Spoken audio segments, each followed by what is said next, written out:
Good evening, everybody. This is Lilia Salmira, your holistic practitioner, checking in with you on this jolly cold night. However, the subject matter of this evening is bacteria, and I'm really glad that we've got this cold weather because hopefully it's going to knock out some of these horrible bugs that everybody seems to be in bed with and children are off school, and hopefully this cold outside will sort a lot of it out. So, bacteria. Whilst we're on the subject of it, did you know that 100 trillion bacteria are on and around and in your body at any one time? And there is not an orifice, surface anywhere in your body that does not have bacteria on it. So something to think about. Did you know that you had 2 to 4 pounds of bacteria in your gut at any one time? I mean, just imagine that. That's about 2 bags of sugar, just so that you get a visual idea of how much that is. So that's an enormous amount of bacteria. Now, if that bacteria is out of balance, it can make your health really uncomfortable. And if that bacteria is in balance, your life can be amazing. So we really need to nourish that bacteria and make sure that it's in the right proportions to our body. Some people would say that we are 90% bugs and bacteria and 10% human. And according to how much bacteria we've got is really how much we display human behavior. What a lot of people may not be aware of is that your guts are probably your second brain, because everything that goes on in your guts has such a major impact on various aspects of your health that it's important to bear that in mind. For example, your digestive tract houses most of the bacteria in your body, and so therefore everything that you stick in your mouth and goes into your body via your digestive tract will basically determine what sort of health you are going to enjoy. So keeping it healthy is absolutely paramount. How can we do that? There are many foods that help us with that. They're really, really simple.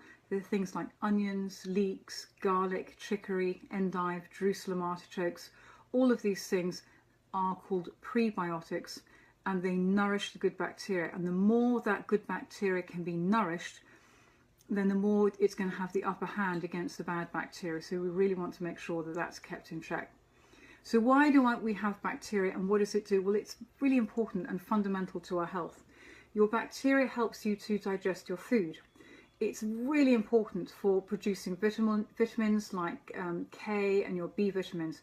And if you think about it, when you're really run down, people say, oh, you're lacking in B vitamins. Why? Maybe because you haven't got enough good bacteria going on to make your B vitamins, or it could be that the good bacteria is out of balance, you've got more bad bacteria, and parasites are eating your B vitamins, which they absolutely love to do.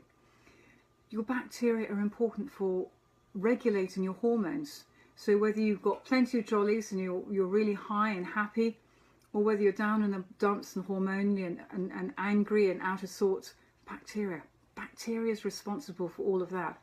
So it's really important. Things like getting rid of your toxins, the bacteria have a role to play. And if you think about your large intestine, if you don't have the correct bacteria in there, your food cannot be broken down for the elimination process. That's all controlled by bacteria. Your small intestine, if it doesn't have the right amount of, there shouldn't be any bacteria, I should say, in your small intestine, so that nourishment can be got from your food. If bacteria is in the small intestine, which isn't good, then you have all the bloating and the discomfort and the cramping that many of you have experienced, which I feel sorry for you. So you can see already how bacteria has a massive role to play. It's about balancing the pH in your gut, so basically you can digest your food. If the bacteria isn't correct, you don't have the right transit time for your digestion. So you're either running to the loo far too quickly, which is an unpleasant experience for us at the best of times, or you're wishing you could go to the loo and you're all backed up and constipated, and that's not a pleasant experience either. So again, the bacteria in the right proportions are really, really important. They're important for absorbing your nutrients. They're important for protecting and repairing the walls of your intestines. And if you've got the right bacteria, they can crowd out the wrong bacteria, keeping you healthy. So you can see there's no end to how important your bacteria is. And probably the last thing, whilst this is a brief discussion on it, is you can see there's a lot to talk about. yeast infections and fungal infections are systemic throughout the body. Get your bacteria right, and these things will be kept in check. So what are the things that are going to upset the bacteria? Those are the things that I try and steer people away from all the time. If you want to have a healthy life, then you have to have a good lifestyle habits. And these are things like making sure that you've got a high fibre diet. Bacteria can basically proliferate if your diet is low in fibre. High sugars are appalling for bacteria in that it feeds all the wrong bacteria. Processed foods, again, do not nourish the body, but they do nourish the bad bacteria. Overuse of antibiotics will destroy all the bacteria in your body, whether it is good or bad. And people who have many courses of antibiotics in their lifetime are potentially setting themselves up for gut dysbiosis, autoimmune disorders, because it can take 6 months to repopulate your gut with the correct flora and fauna after a set of antibiotics if you don't do anything about it. And some people, they don't, and they then have another course of antibiotics 6 months, 9 months later. And so constantly their body is fighting for the right bacteria, and your health will start to suffer because of it. Things like using antimicrobial products, surface cleaners, things like hand sanitizers, again, they will kill all the bacteria, and it doesn't support you. If you want to use a hand sanitizer, if you want to clear your surfaces, there are some amazing essential oils that you can use, which will kill the bad bacteria and promote the good bacteria, and so you've got a healthy balance. Other things that can upset the bacteria are chlorinated water. C-sections. If a child is born through C-section, not through the birth canal, they don't get all of that fantastic microbiome from the mother.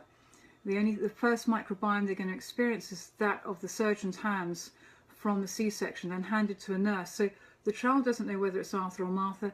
It's not being held by its mother.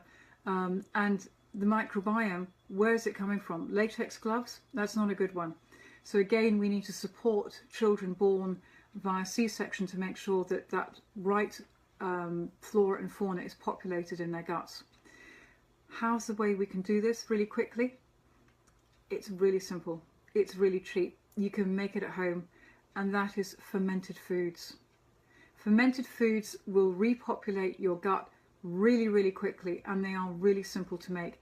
A litre of sauerkraut costs you probably the price of a cabbage and a teaspoon of caraway seeds, and a good heaped teaspoon of salt.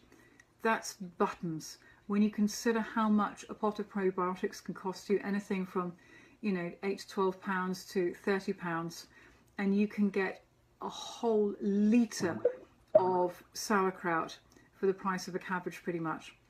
1 tablespoon or 1 heaped dessert spoon of a fermented food is pretty much the equivalent of an entire pot of probiotics. And every time you make it, you're going to be having slightly different organisms in it. It takes half an hour at best to make. It's really easy, and the nourishment that you'll get from it is outstanding. So go online, have a look at kimchi, have a look at sauerkraut, have a look at fermenting. Lemons are delicious. They take those Moroccan lemons. It's a very vivid flavour. It's outstanding. I think on my Facebook page I've actually done a how to make fermented lemons because I love them so much. Stuff a chicken with them and you'll always want to have them in your cooking. So lots and lots that you can do, but I implore you, look after your bacteria, go and look up fermented foods. You should have them on your plate every single day of your life, and that way your bacteria and your body will be really happy. There is one caveat. If you have irritable bowel, you need to avoid probiotic foods. If you have bacteria in your small intestine, you'll know because you cramp after foods, you may have a lot of gas. That is the time that you do avoid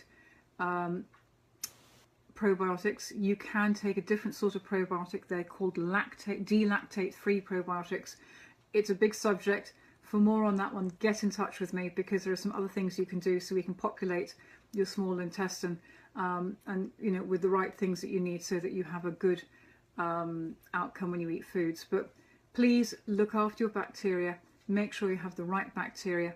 If you'd like more information on this, do email me, get in touch with me on my website, which is liliasalmira.com. I'll spell that Lilias, M for mother, EIRA.